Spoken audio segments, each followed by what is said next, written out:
Adamlar ürəyə gedir onlar üçün, batil cərəyanlar üçün, batil düşüncələr üçün. Deyir, bax da, kişi düz danışır da. Kişi düz danışır, amma ki, səhv yoldadır, düzdən biraz qatıb, səhvdən biraz qatıb, səni imtihan edir Allah bundan. Ki, bir istinad eləməyə bir nöqtə olsun. Dünyada elə bir adam yoxdur ki, 100% sözü səhv olsun. Bax, bu qaydalar da, əziz qardaşlarım, bunu yadda saxlayın. Asan olardı, bir desin ki, adamlara zülm eləmək lazımdır, oğurluq eləmək lazımdır, belə şey görmürsünüz. Deyir, hamı deyir ki, ədalət, ədalət, qəşəng sözlər, içində bir dənə batil söz. Bu da ona tərəf meyillənir, onun haqq sözünü bəhanə edir ki, görürsən, kişi düz danışır da. O kişi düz danışır, Allahın oyunudur qurub. Ki, batil olanlar haqq sözlər də danışsınlar, qarışıq və bilinsin ki, kim kimdir. İstinad eləməyə bəhanə verir hamının əlinə.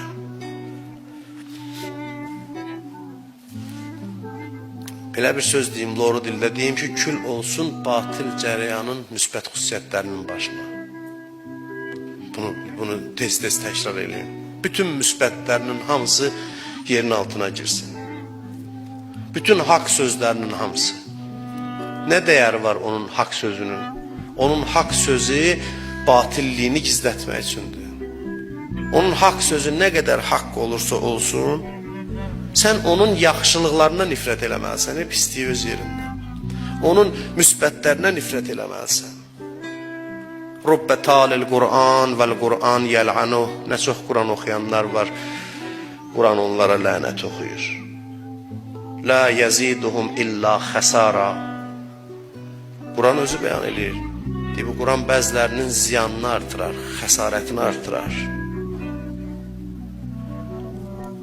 İti düşüncə budur ki, batil cərəyanların yaxşı sözlərini, haqq sözlərini tanıyıb onun haqq sözünə qarşı olasan. Haqq sözünə qarşı olasan. Bunu siz qarışdırmayın. Deyir, məsələn, bir adamdır, səhv yoldadır, düz söz danışır, elm verir, onu öyrən, o başqa məsələ. Onun o xislətini qabartmayasan, onun o xislətinin özünə nifrət eləyəsən. Çünki batilin haqq xislətləri pis xislətlərindən daha təhlükəlidir. Cəmaatı onunla ovlayır, aparır, onunla azdırır, aparır. Əbu Musa Əşəri necə idi? Deyirdi, Muaviyyədə də yaxşı şeylər var, Əlidə də yaxşı şeylər var. Fitnədir, qarışmayaq bu işlərə. Eləyək ki, dava olmasın, müharibə olmasın. İkisində də var, Əlidə də var, Muaviyyədə də var. Belə. Ən rəzil insanların yolu bu yoldur. Ən alçaq insanların yolu bu yoldur. Onlar çox alçaq insanlardır. Bəli, Muaviyyənin sözlərinin bəzisini axtar görürsən, düz söz danışır. Nə olsun ki, düz söz danışır? Onun zirəyliyi ondadır ki, düzü səhvə qatır verir və xəstə adamlarda o görsən, Muaviyyə də olsa düz deyir də, kişi düz danışır. Bu imtihanlar gəlir qarşıdan. İmtihan o zaman olur ki, haqq batilə qarışır və çıxır insanların müqabilində dayanır. Heç kim xalis batil deyil. Heç kim. Batilin haqq sözlərini heç vaxt aldanmayın, aldanmayaq. Allahın hikməti bundadır ki, o haqq sözlə danışsın. Bütün dünyada nə qədər batil yollar tanıyırsınız, hamısı haqqa qarışıb, hamısı. Vaxt yoxdur. Bu barədə Şəhid Mütəhhərinin bir kitabı var, mən onu çox maraqla oxumuşam. Haqq və batil, mən tərcümə eləyiblər onu, yoxsa yox, bilmirəm. Eləyiblər, qəşəng kitabdır. Quranda haqla batilin misalını Allah deyir ki, haqq dənizin suyu kimidir, batil köpüyü kimidir. Elə gözəl onu izah eləyir. Deyir, niyə görə onu köpüyə bənzədir, bunu suya? Deyir, köpük suyun üzərində mövcud ola bilir. Batilin deyir, istinadgahı haqq olmasa, haqqa süvar olmasa, haqqın üzərində oturmasa mümkün deyil mövcudluğu. O haqdan nəsə götürüb ona söykənib var ola bilər. Onun əlindən alanda deyir, zaman keçdikcə təxminən məzmun belədir. Batil aradan gedər, köpük gedər, faydalı olan qalar, haqq qalar. Yəni bir gün belə olacaq. Bilirsiniz nə zaman İmam Zaman zuhur eləyir? Batil başlayır batil kimi zuhur eləməyə. Haqqa istinad eləməyə yeri qalmır. Haqqa istinad eləməyə imkanı qalmır. Manevr imkanları tükənir batilin. Bu prosesi belə izah eləyir. Geniş məsələdir ki, ona toxunmaq istəmirəm. Bütün batil insanların hansısa müsbət xüsusiyyətlərini tapa bilərsiniz. Ömər Səd İmam Hüseyin qatildir. Ömər Səd İmam Hüseynin xeymələri qarət olunanda səmimi ağlayırdı. Diz üstə oturub ağlayırdı ki, ay namərdlər, niyə Peyğəmbər balalarını qarət edirsiniz? O insan belə ziddiyyətli varlıqdır. Məsələ bunda da elə. Ağlayırdı, əməlli başda oturub ağlayırdı. Kimə sözün göstərməyə ehtiyac yox idi. Denən ki, yerə girsin sənin o mərhəmətin. Ürəklə denən, qorxma, cürətlə denən ki, bütün bu əxlaqın, bütün o gəlişi gözəl sözlərin, halların, həqiqi də olsa yerə girsin ki, sənin mahiyyətin batildir, sənin həqiqətin batildir. Müsbət cəhətlər mənfiyə qarışır ki, xəstə adamlara bəhanə verilsin. Xəstə adamların əlinə bəhanə düşsün. Hər gün bu sözü deyin, bu zikirdir bu. Deyin o batildə olan haqqın başına kül olsun. Bu qarğış deyil, qadın qarğışı deyil. Bu bir mövqedir. Bu bir insanın öz mövqeyini bəyan eləməsidir. Başı nizəyə də aparır, yanında əvvəl vaxta namazda qılır. Dinən yerə girsin sənin o namazın. Üzr istəyirəm, bu gün biraz səmimi danışım. Başına dəysin sənin o namazın. Sənin namazına nifrət edirəm mən. Sənin namazına nifrət edirəm. Sənin o haqq görünən hissin var, ona nifrət edirəm. Bəli, baş nizədə aparılır. Problem elə bundadır. Yanında namaz da var, yanında təkbir də var, oruz da var, piyada həccə getmək də var. Piyada həccə gedən adamlar, 20 neçə dəfə həccə gedən. Deyirəm, sənin həccüvə də nifrət edirəm, sənin bütün müsbət xüsusiyyətlərə nifrət edirəm. Bunu gərək cürətlə insan desin. Haqqın düşməni o yaxşı oğlandır, nəsə belə yaxşı əxlaqı gözəldir. Nə əxlaqdır o? O əxlaqı vicdanını sakit eləmək üçün 2-3 dənə şeyə əməl edir ki, vicdanının səsini sustursun. Cəmaatın başını allatsın. Ya hətta səmimi olsa belə, mahiyyəti nədir? Mahiyyəti batildir, mahiyyəti gedir elə bir adamla oturur ki, yaxşı oğlandır. Yaxşı oğlan deyil, yaxşı oğlan ola bilər. Ola bilər, yaxşı oğlandır, var. Haqqın içində yaxşı oğlanlar var ki, bir gün haqqı tapacaqlar. O ayrı mövzudur ki, sən istənilən insanın müsbət xüsusiyyətinə istinad elə, onu hidayət eləməyə çalış. Amma inad gördünsə bir adamda, inadkarlıq elədirsə, hey haqqın qabağında inadkarlıq elədir. Bu yandan da 5 dənə yaxşı xüsusiyyət oldu, o yaxşı xüsusiyyətlər səni aldatmaz. Bunun nəsə bir xarablığı var ki, bu inadkarlıq eləyir. Necə İmam Hüseyin onların içində yaxşı xüsusiyyətli olan adamları çəkirdi, istinad eləyirdi yaxşı xüsusiyyətlərinə.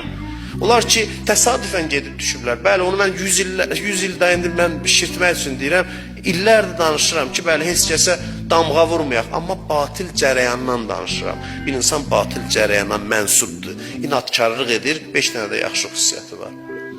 İstinad elə o yaxşı xüsusiyyətlərinə, hidayəti üçün çalış. Amma gördün, inadkarlıq edir, onun 5 dənə müsbət xüsusiyyəti səni aldatmasın. Sənin fikrini qarışdırmasın. Bilirsiniz də şeytan, üzr istəyirəm, cəhənnəmin təbəqələri var da, hədislərdə də var ki, neçə təbəqədir cəhənnəm.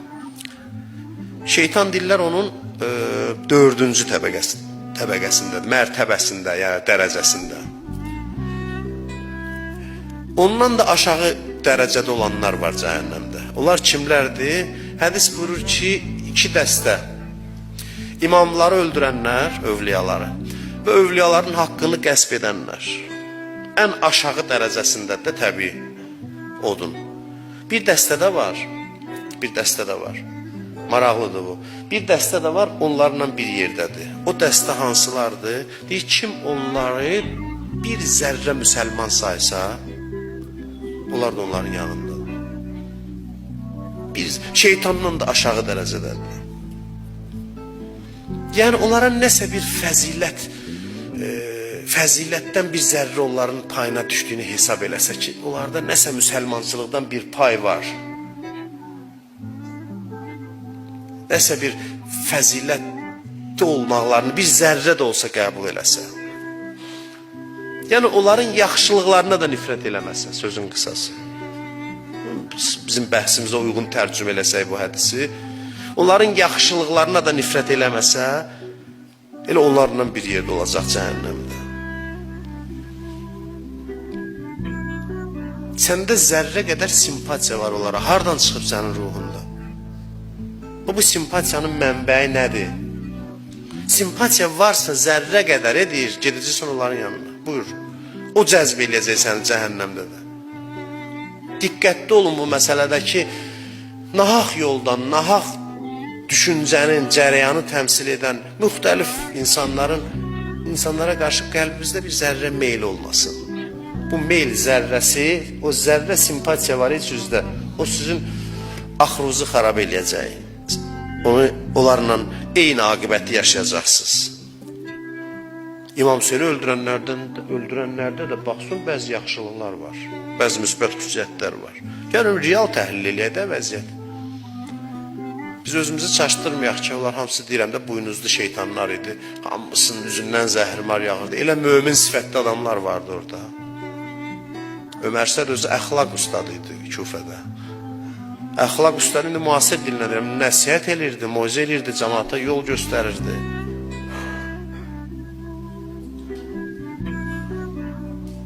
Bugün də elə. Başdan ayağa batil yoldadır, 5 dənə də müsbət xüsusiyyəti var. Şeytan burada insana hakim olur. Haqqı batilə qarışdırır ki, sən istinad eləməyə bir yer qoysun ki, sən onda olan o yaxşı şeyləri bəhanə eləyib ona tərəf gedəsən. Allahın imtihanının mənası budur. Sənin ürəyində meyl var batilə tərəf, Allah da sənə bəhanə verir. 5 dənə yaxşı şeyin göstərir, o da ona baxır, deyir, görmürsən düz deyir. Sən Allah düz demir, sən Allah bu haqq demir. O sən Allah haqq demir, o imtihanın elə mahiyyətidir. Ki, bir əlvə bir bəhanə versin də, necə deyəsən ki, bir adam desin ki, bir daha deyəm, oğurluq yaxşıdır, zülüm yaxşıdır. Sən desin, sən Allah düz demir. Yox, Allah belə bir şey qurub ki, bəzi qəşəng sözlər, haqq sözlər danışsın. Qəlbi xəstə olanları onun vasitəsilə cəzb eləsin özünə.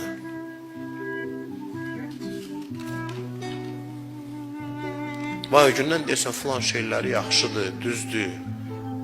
Yenə deyirəm, baxır nə mənada deyirsən, batildə olan məsələn Həzrət Əli yaxşı müsbət cəhətlərini misal çəkir, deyir, onların Muaviyə bağlılığı sizdə olsaydı, batil cərəyanın öz batillərinə bağlılığı sizdə olsaydı, biz bu günə qalmazdıq. İbrət üçün baxasan, onlara rəğbətin olmayan söhbət ondan gedir. Biraz mövzu elədir ki, çox həssasdır, gərək dəqiq başa düşülsün.